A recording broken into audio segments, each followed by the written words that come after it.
Good morning, good morning, good morning, everybody. Today is January 22nd, and though I've posted my testimony for the day, I posted my testimony for the day because I'm so emotional.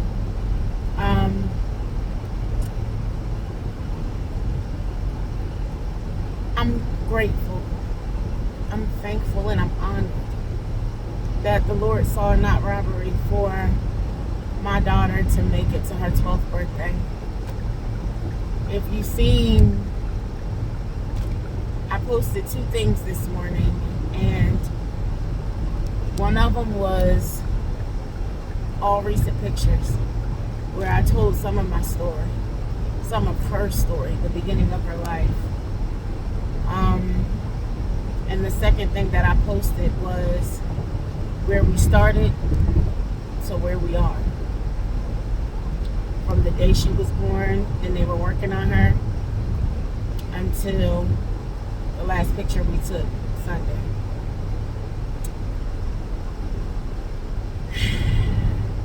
I'm overjoyed. I have such a gratitude and so many emotions that I'm feeling right now that it's almost hard to process. And when I got up this morning,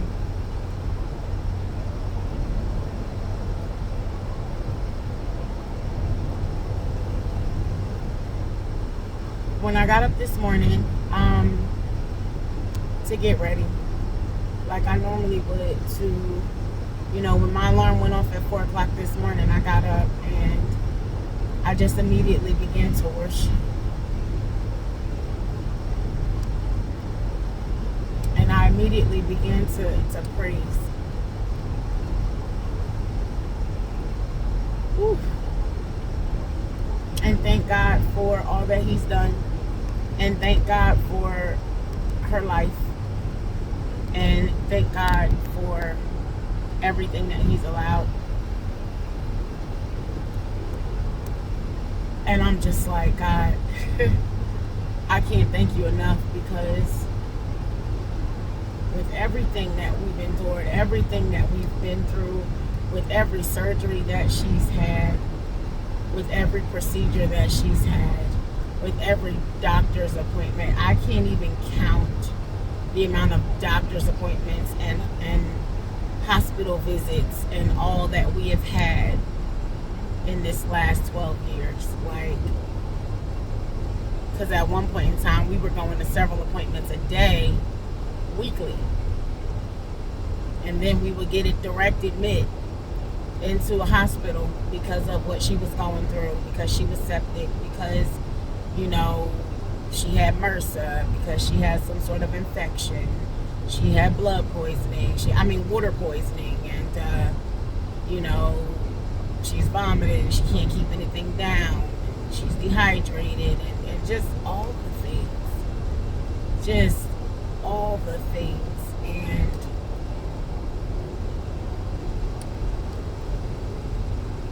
Saturday I had her at Chuck E. Cheese.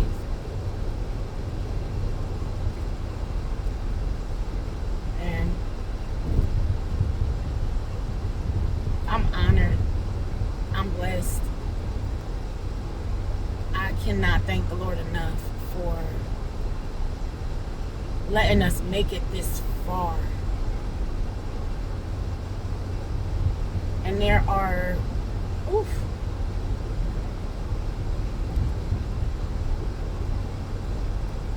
so many people that have been with us on this journey that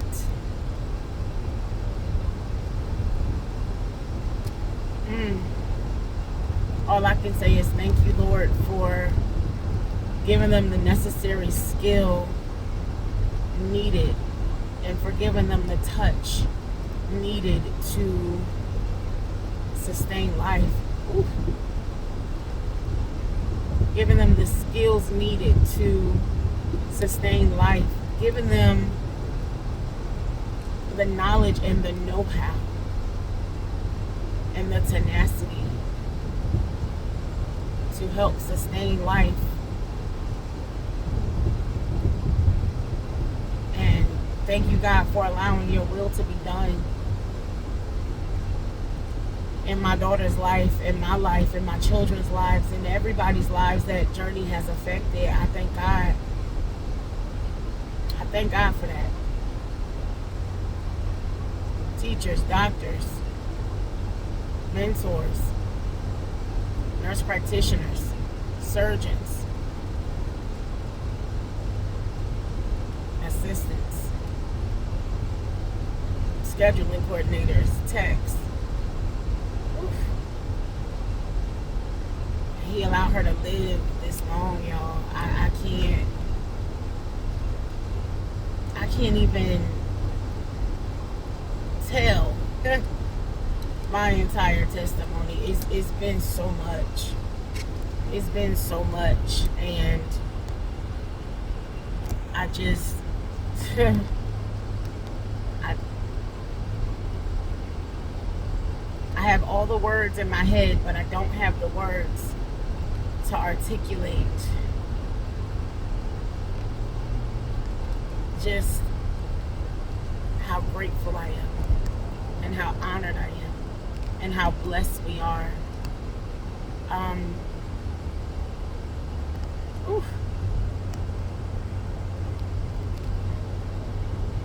Today is a day of remembering that.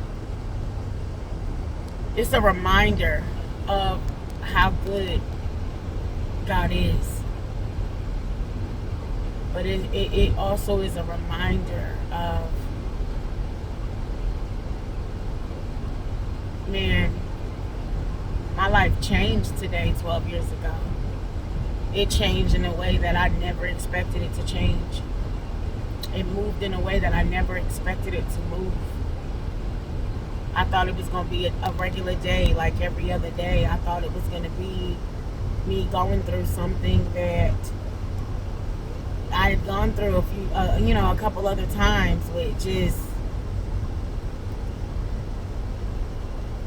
having a baby. I had a plan. And that plan did not come to pass. It did not come to pass, and my life changed, y'all, dramatically, drastically. It changed. And I and my family have gone through some of the hardest times ever. But here we are 12 years later, sustained and standing. Here we are 12 years later. No more tubes in her throat needing her to breathe. Needing to breathe for her. She's breathing our room air. No more replogal tubes down her nose and into her stomach. No more dialysis catheter in her neck.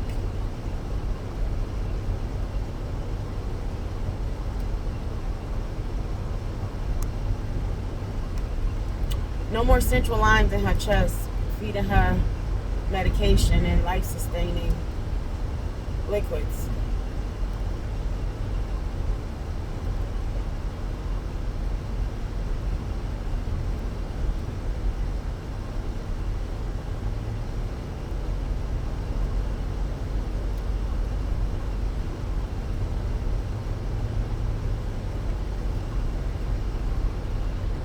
Whew.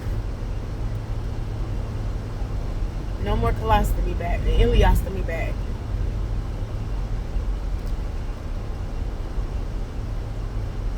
You don't understand how amazing it is to be able to sit on the toilet and go to the bathroom. Until you've had to change or clean a colostomy bag and an ileostomy bag.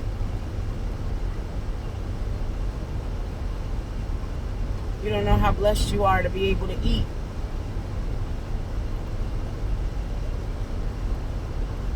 Until you're putting enteral nutrition through a tube to sustain your daughter's life.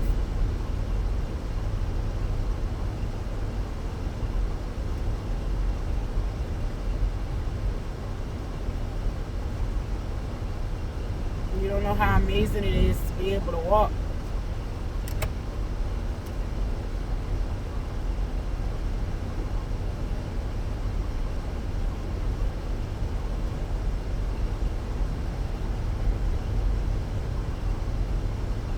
You don't know how amazing it is to be able to just think.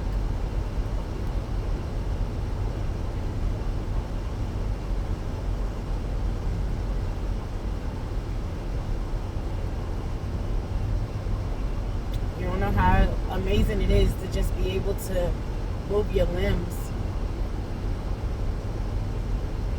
When you got somebody in front of you that sometimes may not be able to walk and has battled Todd's palsy and, you know, has been temporarily paralyzed, and, you know, she has a wheelchair for when her body doesn't do what yours does on a consistent basis. You don't understand how lucky you are to be able to breathe on your own until you got machines breathing for you.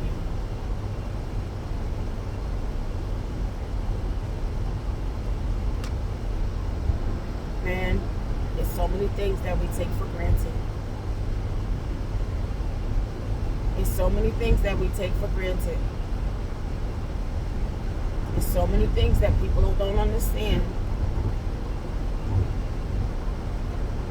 I need you to understand that I had to really fall on my face and surrender on my daughter's deathbed. I had to fall on my face and surrender and tell God, not my will, but your will be done. I had to fall on my face and surrender and tell God I was going to trust him in a way that I've never trusted him before. Woo.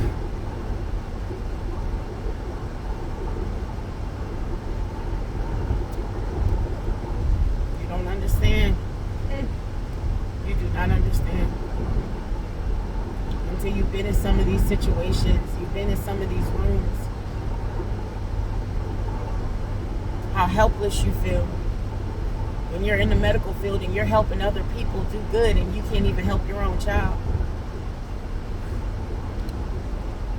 You could get down and save a life, but you can't save your own child. You don't understand. When all you can do is trust in the true living God. You don't understand what it is to have to speak against what the doctors say, when those are the ones that we go to assist us in these times of trouble. Because the doctor is telling you she's not going to live. He asked me, "Are you on welfare?" And I said, "No." And he said, "Well, get down to the social services building and tell them your name and let them know who you are, because you're going to know them the rest of your life." You don't know what it is to have to sit down in front of a doctor and the neurologist at the first hospital tell you, "Oh, Faith, you're going to need it." When your daughter is laying on a bed and she has no reflexes, she can't move. Woo. She can't move her arms. She can't move her legs.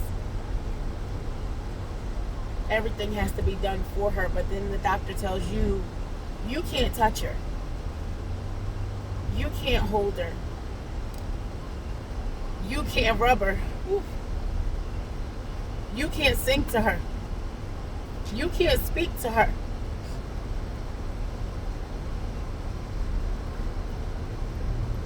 Because every single time you do, it excites her and it makes even more of her brain cells die.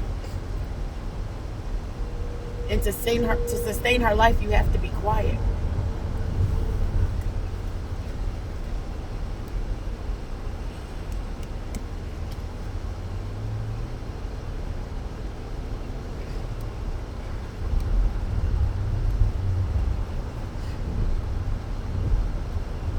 don't understand. To have to hear the beginning of her life, she's blind. And if she's not blind, she'll probably be fully blind by the time she's 5.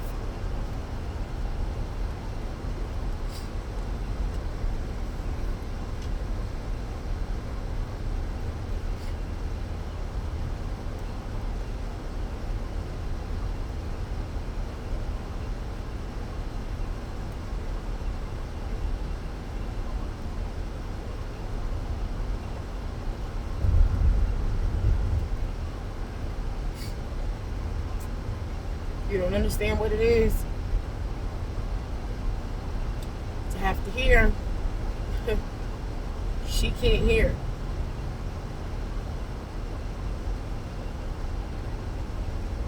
She has enough hearing to learn, but she can't fully hear you.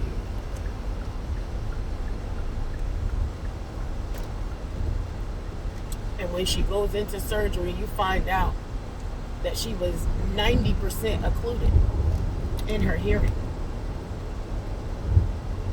So what does the Lord do?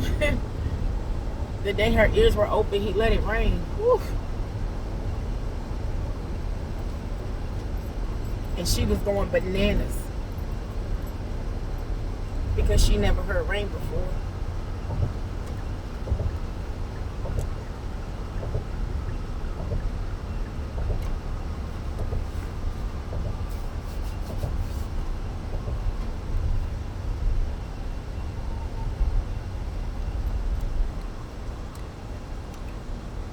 This one is so heavy for me.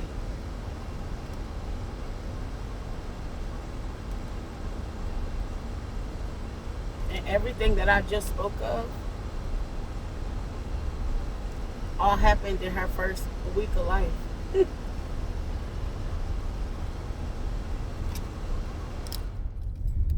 You don't understand. And to be a special needs mom, and people who don't understand say, oh, I fully understand. And the rage that you feel. Because they lying to your face. And until they go through it, they'll never understand. And when you're holding on to your faith, and then people tell you, oh, you just gotta pray. Like you ain't been praying since the moment your kid came into this world. Oh, you just gotta have faith. Like your faith ain't exceed the size of a mustard seed. And you still waiting on God to have his way. Fearing that his way is not your way. And what your life is going to look like for the rest of your life when the plan didn't go as you expected.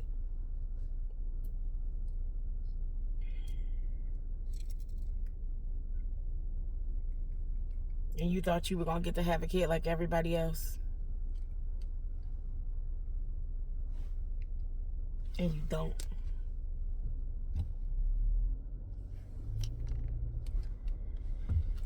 Whew.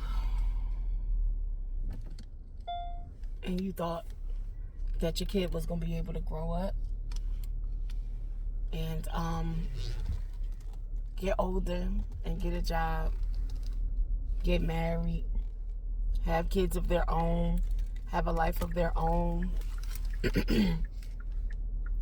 And now you grieving the life that you thought you were going to have. Because why would you not think you was going to have that life? Everybody else got that life.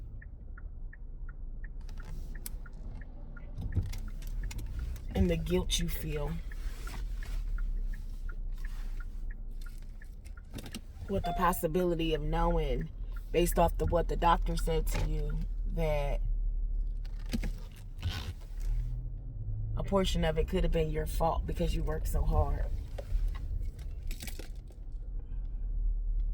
when all you did was what you've always done, right?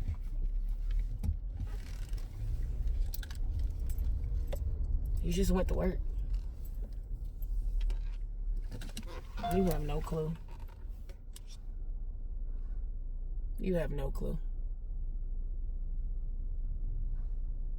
No clue, friends.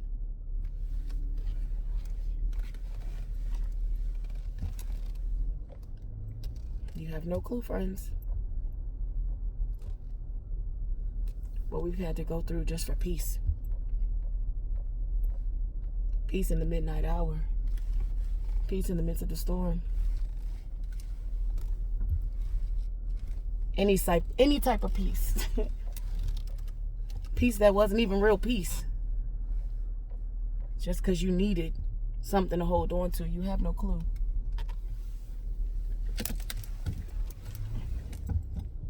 You have no clue. You have no clue. But I do. And there's so many other mothers that do. There's so many people that get it. And I'm so sorry that you get it, Mama. I'm so sorry that you get it, Dad.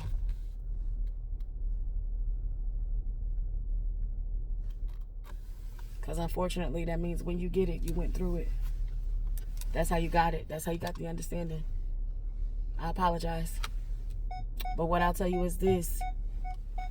Don't blame God. Thank Him. Thank Him. You don't know what your life would have been like. You don't know what your life would have been like.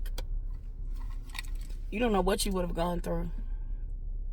You don't know. You literally do not know.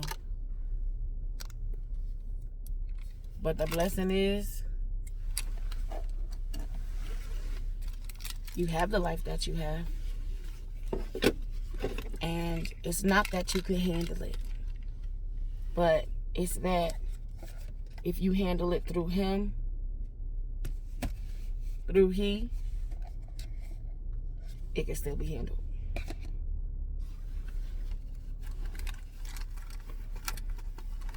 This day, for me, is a day full of so many different emotions. Because of so many different circumstances, trials, and tribulations that have occurred. I feel like here we are 12 years later, I can finally take a deep breath. But don't take too deep of a breath, because it can change at any minute.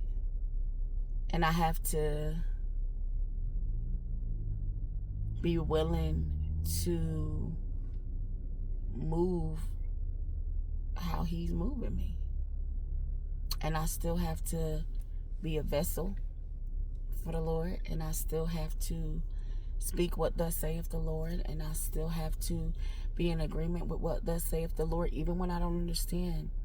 Because His thoughts are not my thoughts, and His ways are not my ways.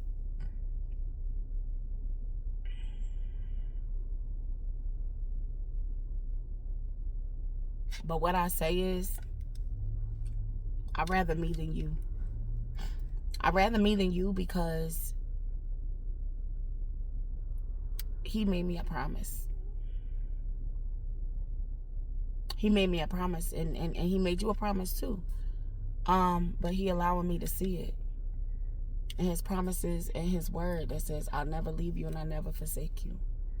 His word says, I'll never leave seed, begging bread. His word says, lo, I'm with you always, even until the end. He just told me so many times that I am not alone. He just told me, you know, faith the size of a mustard seed can move a mountain from here to there if I would only believe.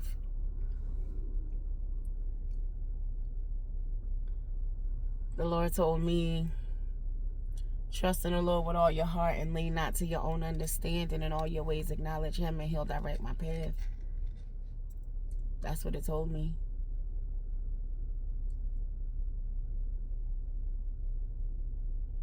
Yeah. That's what He told me. I know it because I read it in the Word. I know it because He's shown me that I was not alone, even when I felt like I was alone. Even when I was by myself, I wasn't alone. He showed me who Jehovah Rapha was. He my healer.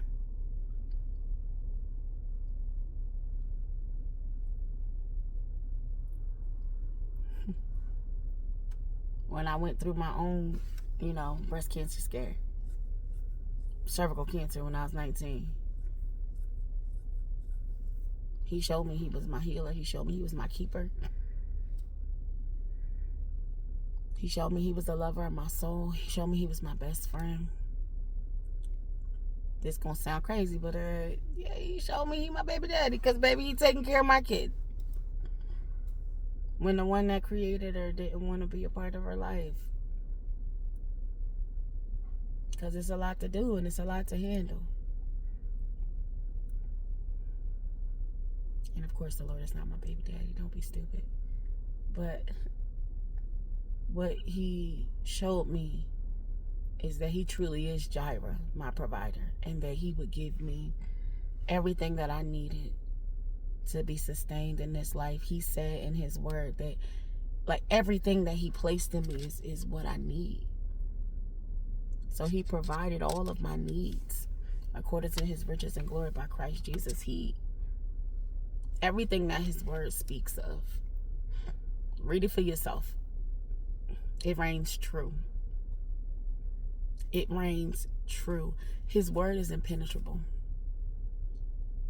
You can't poke holes in it, even when people try. Because his word is his word. And it never comes back to him void. Why I know? Because that's what the word say. But if you would get into it, it'll change your life. It'll change your perspective. Baby, it'll change your perspective on life.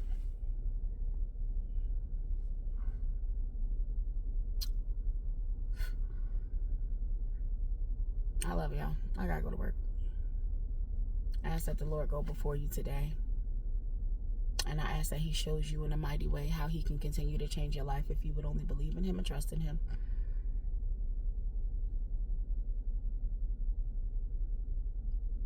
My prayer for you today is sustenance. My prayer for you today is substance. My prayer for you today is for you to realize and recognize that you have the true and living God on your side. And eventually, if you don't submit, he'll walk away. If he's been after you, year after year after year, and you don't want to conform, or you don't want to do what thus saith the Lord, that's fine. That's fine. Don't call on him in a time of trouble. If you are actively choosing that you don't want him.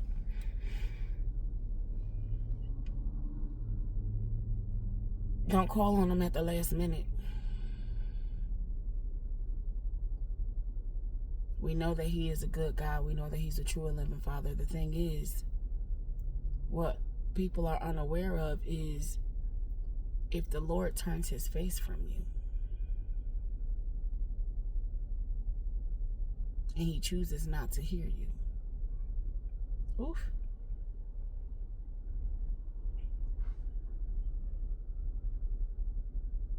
No amount of noise that you make can make him budge. If the Lord has decided,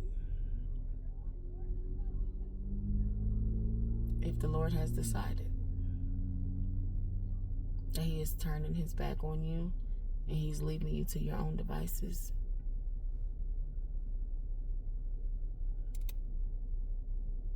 there's nothing you can do, friend. Get salvation while he's giving it now.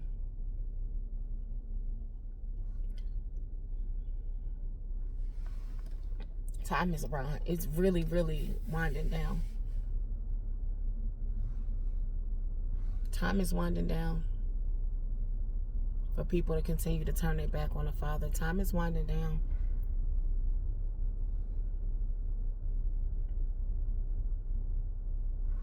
Everybody think they got time. Your time is not guaranteed.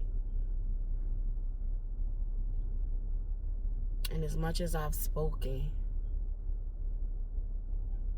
people don't get it.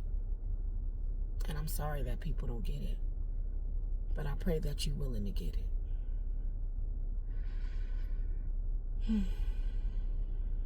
I pray that you're willing to get it.